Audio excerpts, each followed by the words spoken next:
Dear students, the module that you witnessed just now, उसका topic था utilization of single values and vectorized functions.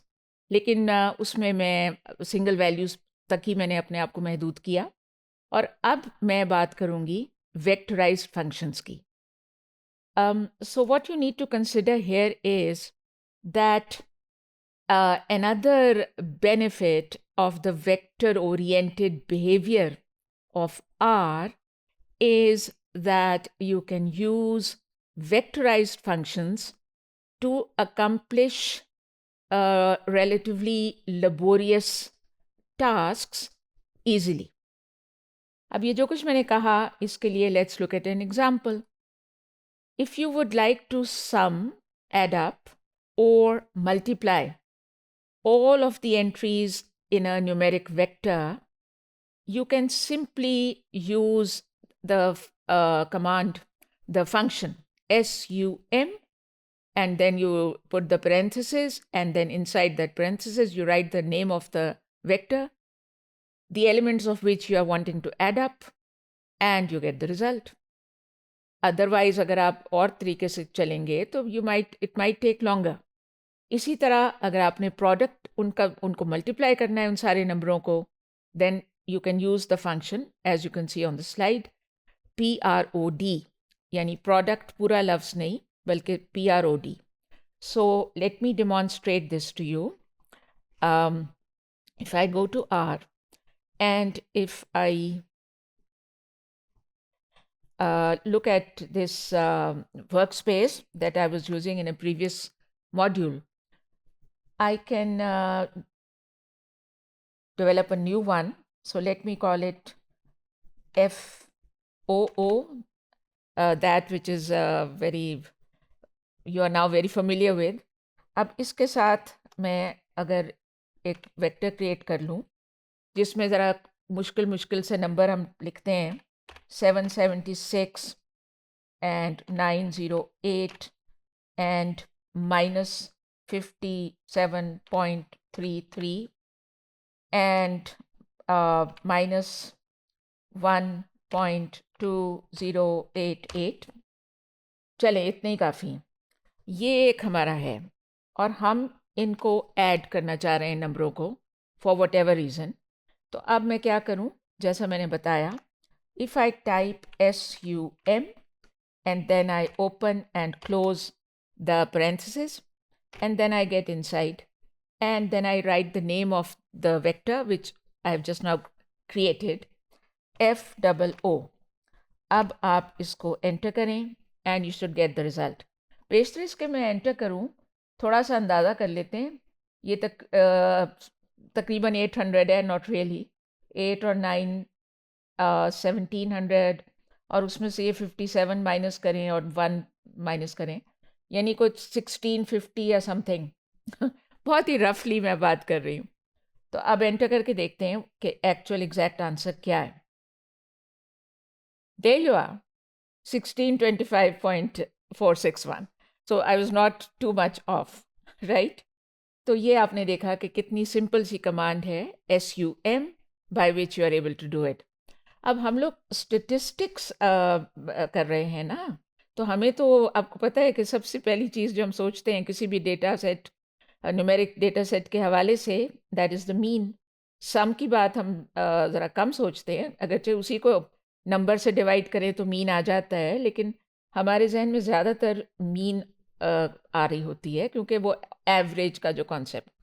अब यहाँ मुझे है इंसेंटिव कि जब मैंने सम बता दिया तो मैं आपको मीन भी बता दूं. तो why don't I do that.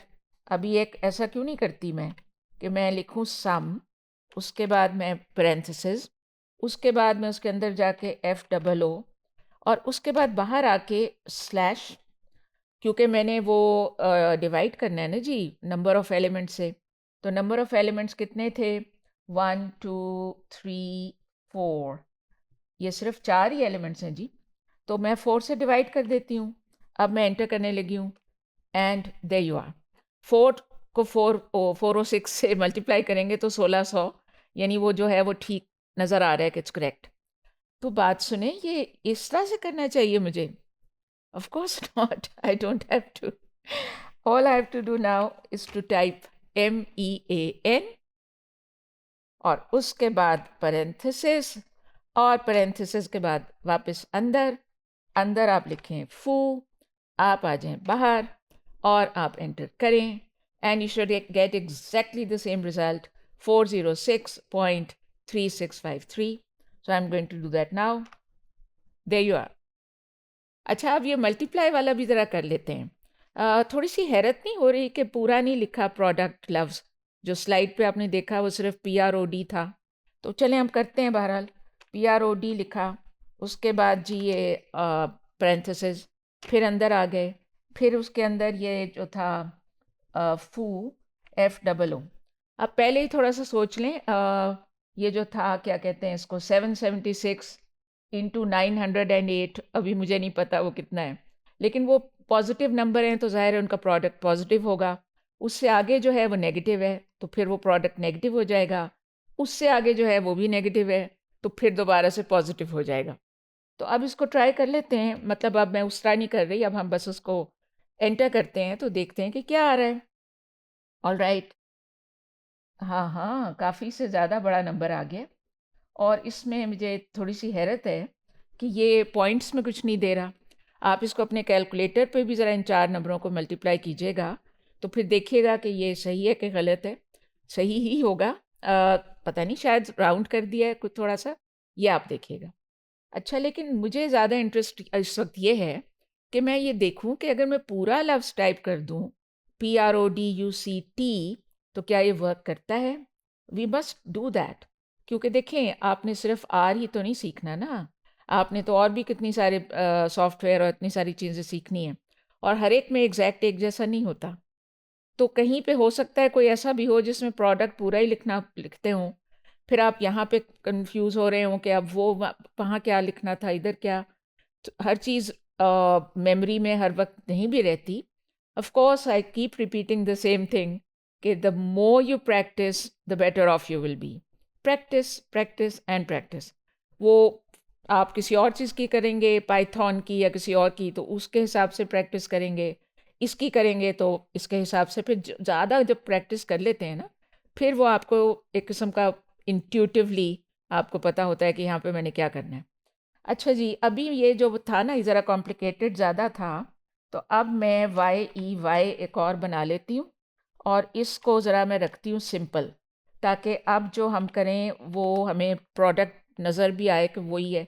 So for example ये पहला है नंबर 1, दूसरा है नंबर 2, तीसरा है नंबर 3, चौथा है नंबर 4 और उसके बाद है 5। ठीक है जी। अब इसका जो प्रोडक्ट है पहले हम खुद ही कर लेते हैं ताकि हमें पता हो कि वो ठीक है या गलत है।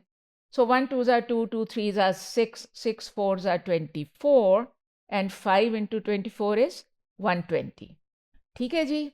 तो चलें अब एंटर करें, नो एरर। अब PROD और उसके बाद उसके अंदर YEY और अब वही आना चाहिए 120। Enter and there you are. अब वो मैं पूरा वाला टाइप करके देखती हूँ कि ये वर्क करता है कि नहीं। PRODUCT। अब आप करें, खोलें उसको और उसके अंदर लिख दें YEY, उसके बाद बंद करें। और अब मैं एंटर करने लगी हूँ, मुझे खुद नहीं पता। देखते हैं। There you are. It does not accept this long word. वो कहते हैं लंबा लंबा मत लिखें, मेहरबानी करें अपने ऊपर भी और मेरे ऊपर भी। और आपको लिखना है PROD, सम के लिए SUM, PROD for the product. और बाकी के लिए क्या करेंगे? डिवाइड करने के लिए तो स्लैश और नहीं, लेकिन अगर आई एम सॉरी, उसकी अपनी वैल्यूज़ को डिवाइड, ये 5 वैल्यूज़ में तो वैसे ही कन्फ्यूजन हो जाएगी कि किसको किससे डिवाइड करना है और किसको नहीं करना। Of course you can handle that also. आपने कोई चीज़ों को, उन एलिमेंट्स में से कुछ को अगर मल्टीप्लाई करना है, कुछ को अगर डिवाइड करना है, तो वो डिवाइड वालों को आप 1 ओवर के तौर पे ले लें। प्रोडक्ट करेंगे 1 ओवर के साथ तो वो डिवाइड ही है। So students, I hope you have enjoyed this one too.